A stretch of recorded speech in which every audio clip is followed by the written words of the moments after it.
بسم الله الرحمن الرحيم. الحمد لله رب العالمين والصلاة والسلام على أشرف الأنبياء والمرسلين وعلى آله وصحبه أجمعين وعلى من اتبعهم بإحسان إلى يوم الدين. أعوذ بالله من الشيطان الرجيم. بسم الله الرحمن الرحيم. يا أيها الذين آمنوا اجتنبوا كثيرا من الظن إن بعض الظن إثم ولا تجسسوا ولا يغتب بعضكم بعضا أيحب أحدكم أن يأكل لحم أخيه ميتا فكرهتموه. محترم بزرگوں، دوستوں اور بھائیوں، اللہ تبارک و تعالیٰ کا بے پایہ فضل و احسان ہے کہ اس نے ہمیں نماز عصر و جماعت ادا کرنے کی توفیق نصیب فرمائی۔ اللہ رب العزت سے دعا ہے کہ وہ ہماری اس نماز کو اور دیگر تمام عبادتوں کو شرف قبولیت بخشے اور باقی ماندہ جو ہماری زندگی ہے اس کو اپنی مرضی کے مطابق گزارنے کی توفیق نصیب فرمائے۔ عزیز دوستوں اور بھائیوں، گزشتہ ہفتے میں نے آپ حضرات کے سامنے کچھ الشحنہ کے تعلق سے باتیں رکھی تھیں، کدورت، بغض، نفرت، عداوت۔ تو میں نے صرف ایک گوشے پر گفتگو کی تھی، ایک نقطے پر، کہ یہ شحنہ کیا چیز ہے، کدورت کیا چیز ہے اور اس کے خطرات کیا ہیں، اس کے نقصانات کیا ہیں۔ آج میں آپ کے سامنے چند باتیں اس طور پر رکھوں گا کہ یہ بغض یا عداوت یا کدورت انسان کے اندر کیسے پیدا ہوتی ہے، کیا اسباب ہیں۔ لیکن گزشتہ ہفتے ایک بہت اہم اور بڑی پیاری حدیث میں آپ سے عرض کرنا بھول گیا تھا اس ضمن میں کہ کدورت کے نقصانات کیا ہیں۔ اللہ کے رسول صلی اللہ علیہ وسلم تشریف فرما ہے، ساتھ میں حضرت ابو بکر رضی اللہ تعالیٰ عنہ ہیں۔ ایک شخص حضرت ابو بکر کو گالیاں دے رہا ہے، سب و شت، برائی کر رہا ہے حضرت ابو بکر کی، اور حضرت ابو بکر رضی اللہ عنہ کیا خاموشی سے بیٹھے ہوئے ہیں۔ اور جب وہ شخص گالی دیتا حضرت ابو بکر کو تو اللہ کے رسول صلی اللہ علیہ وسلم مسکراتے، اللہ کے رسول صلی اللہ علیہ وسلم مسکراتے اور خوش ہوتے۔ چنانچہ جب بہت زیادہ ہو گیا تو حضرت ابو بکر نے جواب دے دیا۔ جب جواب دیا تو اللہ کے رسول صلی اللہ علیہ وسلم نے ناراضگی کا اظہار کیا اور وہاں سے اٹھ کر چلے گئے۔ تو حضرت ابو بکر بھی پیچھے ہو لیے۔ انہوں نے کہا کہ اللہ کے رسول صلی اللہ علیہ وسلم، یہ کیا ماجرا ہے کہ جب وہ شخص مجھے گالیاں دے رہا تھا، مجھے برا بھلا کہہ رہا تھا تو آپ ہنس رہے تھے اور میں خاموش تھا، جب میں نے جواب دیا اپنی گالی کا تو آپ ناراض ہو کر چلے گئے۔ تو بڑی پیاری بات کہی اللہ کے رسول صلی اللہ علیہ وسلم نے، یہ فرمایا کہ جب تم خاموش تھے تو اس وقت ایک فرشتہ تمہاری دفاع کر رہا تھا، اِنَّهُ كَانَ مَعَكَ مَلَكٌ يَرُدُّ عَنْكَ، ایک فرشتہ تھا جو تمہاری طرف سے جواب دے رہا تھا، تمہارا دفاع کر رہا تھا۔ فَلَمَّا رَدَدْتَ عَلَيْهِ بَعْدَ قَوْلِهِ وَقَعَ الشَّيْطَانُ، اور جب تم نے جواب دینا شروع کر دیا تو وہیں پہ شیطان داخل ہو گیا۔ اور فَلَمْ أَكُنْ لِأَقْعُدَ مَعَ الشَّيْطَانِ، اور میں شیطان کے ساتھ تو بیٹھ نہیں سکتا۔ اس لیے اس حدیث سے ہمیں یا اس واقعے سے ہمیں دو تین باتیں پتہ چلتی ہیں۔ ہمیں اس حدیث سے پہلی تعلیم کیا ملتی ہے؟ صبر اور تحمل، اس کی بڑی فضیلت ہے۔ نبی کریم صلی اللہ علیہ وسلم کی موجودگی میں حضرت ابو بکر کو ایک شخص گالیاں دے رہا ہے اور وہ خاموش بیٹھے ہیں اور آپ صلی اللہ علیہ وسلم مسکرا رہے ہیں۔ اس سے معلوم ہوتا ہے کہ بردباری، صبر، خاموشی اللہ تعالیٰ کو بہت پسند ہے۔ دوسرا سبق جو ہمیں اس حدیث سے ملتا ہے وہ یہ ہے کہ فرشتوں کی مدد اور فرشتوں کا صبر کن لوگوں کے ساتھ ہے، فرشتوں کا ساتھ کن لوگوں کے ساتھ ہے؟ جو لوگ صبر کرتے ہیں، جو لوگ برداشت کرتے ہیں۔ اسی لیے فرشتہ ان کے ساتھ تھا۔ جب جواب دیا تو فرشتہ گیا اور ساتھ میں شیطان آ گیا۔ تیسرا سبق جو ہمیں ملتا ہے وہ یہ ہے کہ غصے اور رد عمل سے شیطان انسان کے قریب آ جاتا ہے، اور جب شیطان قریب آ جاتا ہے تو پھر انسان بھٹکنے کے چانس میں رہتا ہے، اور وہ پھر وہ چیزیں کر بیٹھتا ہے جو نہ کرنا چاہیے۔ اور ہمیں یہ چیز بھی پتہ چلتی ہے کہ نبی کریم صلی اللہ علیہ وسلم شیطانی ماحول سے کنارہ کش تھے، یعنی جہاں شیطان ہو، شیطانی چیزیں ہوں، گندی چیزیں ہوں، فحش ہو، گانے بج رہے ہوں، گندی محفل ہو، جہاں غلط سلط لوگ بیٹھے ہوں، اس مجلس سے بچنا چاہیے۔ یہ بھی سبق ہم کو ملتا ہے۔ تو جہاں شیطان ہو یا شیطان صفت لوگ ہوں، اس مجلس سے، ان لوگوں سے ہمیں دور رہنا ہے۔ یہ بھی ہمیں اس حدیث سے پتہ چلتا ہے۔ اور ایک آخری سبق جو اس حدیث سے ملتا ہے وہ یہ ہے کہ جواب دینا کسی برائی کا، آپ کو کوئی گالی دے رہا ہے، ہر حال میں ضروری نہیں کہ آپ جواب دیں۔ کوئی برا کہہ رہا ہے، صبر کر لیجئے، گرچہ اسلام اس کی آپ کو اجازت دیتا ہے کہ جہاں تک آپ دے سکتے ہیں خاموشی سے اور درگزر کے ساتھ اچھے انداز میں آپ جواب دیجئے، لیکن جب ایسا ہو کہ حد سے زیادہ آپ کو غصہ آ رہا ہو اور سامنے والا خاموش نہ ہو رہا ہو، تو آپ کا صبر کر لینا ہی بہتر ہے۔ تو آئیے ہم یہ دیکھتے ہیں کہ یہ کدورت کے اسباب کیا ہیں۔ پہلا جو سبب ہے کدورت پیدا ہونے کی، وہ یہ ہے کہ یہ شیطان کی چال ہوتی ہے کہ انسان کو ورغلاتا ہے، اور اس کی شیطان جو ہے چغلی کی عادت ڈالتا ہے۔ قرآن پاک خود فرماتا ہے، اللہ تبارک و تعالیٰ نے سورہ اسراء کی آیت نمبر 53 میں فرمایا کہ وَقُلْ لِعِبَادِي يَقُولُ الَّتِي هِيَ أَحْسَنُ إِنَّ الشَّيْطَانَ يَنزَغُ بَيْنَهُمْ، کہ میرے بندوں سے کہہ دو، اے نبی صلی اللہ علیہ وسلم آپ میرے بندوں سے یہ کہہ دیجئے کہ وہ بات کہا کریں جو سب سے بہتر ہو، بے شک شیطان ان کے درمیان فساد ڈالنے والا ہے۔ جو بھلی بات ہو وہی کہے، کسی کی لگائی بجھائی، کسی کی غیبت، کسی کے بارے میں یہ کہنا وہ کہنا جس کے بارے میں آپ کو پتہ نہ ہو، تو اگر آپ اس میں شامل ہو جائیں گے، وہ باتیں کرنے لگ جائیں گے، تو پھر کیا ہے، شیطان آپ کے اور اس کے درمیان فساد پیدا کر دے گا، اور پھر اس سے ہمارا معاشرہ اور سوسائٹی خراب ہوگی۔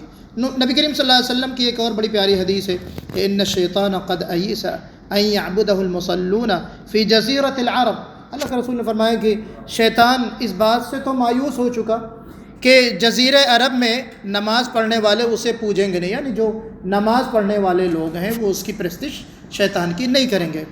لیکن فرمایا کہ وَلَٰكِن فِي التَّحْرِيشِ بَيْنَهُمْ، لیکن وہ اس بات کی ضرور کوشش کرے گا کہ دو بھائیوں کے، دو لوگوں کے درمیان کیا ہے، فساد برپا، اس پہ اس کا بس چلتا ہے اور اس پر قابو چلتا ہے۔ حضرت جابر رضی اللہ تعالیٰ عنہ کی حدیث ہے، امام مسلم نے اس کو اپنے ہاں ذکر کیا ہے۔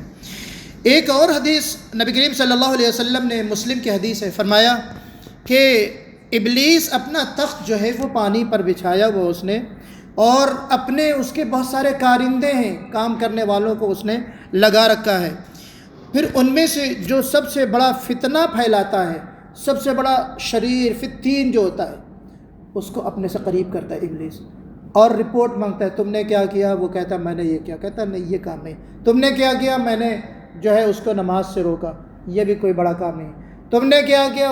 اس کی میں نے چوری کی عادت ڈلوا دی، چوری کروا دیا، نہیں یہ بھی کم، یہ بھی ہلکی، پھر کہتا ہے اور بتاؤ تم لوگوں نے کیا، رپورٹ مانگتا ہے۔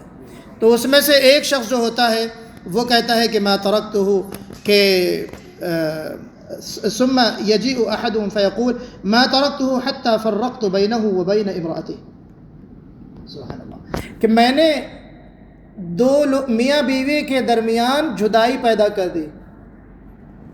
تو وہ کہتا ہے فیدنیہ منہ ویقول نعم انت، کہ ہاں تم نے اچھا کام کیا ہے، تم ہو میرے قریب رہنے والے، تم کو میری قربت حاصل ہوگی، تم اچھے آدمی ہو۔ مطلب کیا پتہ چلا کہ ہمارے جو آپسی جو تعلقات ہیں، بھائیوں کے، دوستوں کے، مسلمانوں کے، یہ تو برے ہیں ہی ہیں، لیکن خاص کر کے میاں بیوی کے درمیان جو تعلقات خراب کرواتا ہے، چاہے وہ انسان ہو چاہے وہ شیطان ہو، یہ سب سے بڑا جرم ہے۔ میاں بیوی کے درمیان لڑائی ڈلوانا، اختلافات پیدا کرنا، یہ اللہ تعالیٰ کو انتہائی ناپسندیدہ ہے، اور ابلیس کو یہ عمل سب سے زیادہ پسندیدہ ہے۔ تو ہمیں اس حدیث سے یہ بات بھی پتہ چلتی ہے۔ تو اب قرآنی علاج کیا ہے اس کا؟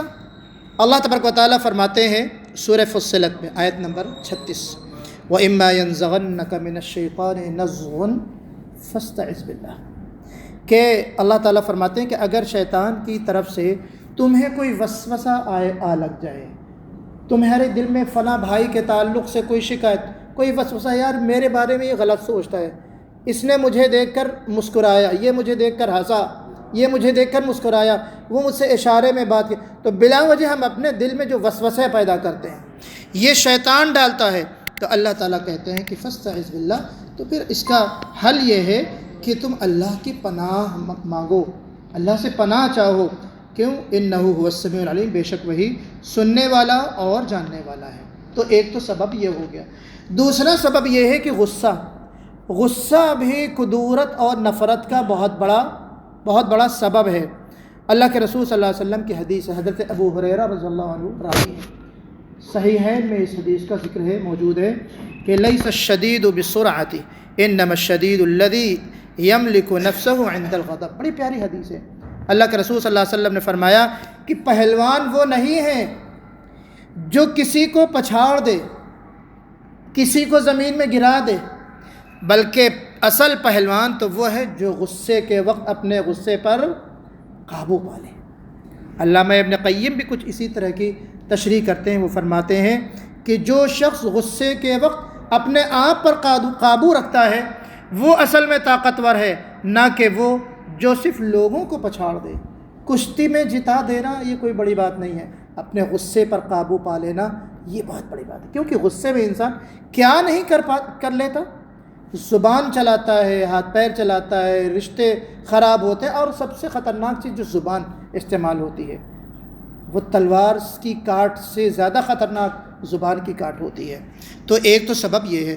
دوسری جو چیز ہے، جو اب اس کا سبب، اس کا جو علاج بتایا، حضرت سلیمان بن سرد الخزاعی رضی اللہ عنہ، حدیث ہے، نبی کریم صلی اللہ علیہ وسلم نے فرمایا کہ جب انسان کو غصہ آئے تو وہ کیا پڑھے؟ اعوذ باللہ من الشیطان الرجیم۔ شیطان کیا پڑھے؟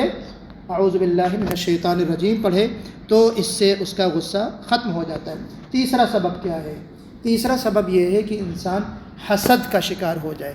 اللہ کے رسول صلی اللہ علیہ وسلم کی حدیث ہے کہ دب الیکم داء الامم قبلکم، کہ تم سے پہلی امتوں کا مرض ایک ایسا مرض ہے جو تمہارے اندر سرایت کر گیا ہے، تمہارے اندر داخل ہو گیا ہے۔ وہ کون سا مرض ہے؟ الحسد والبغضاء، حسد اور بغض۔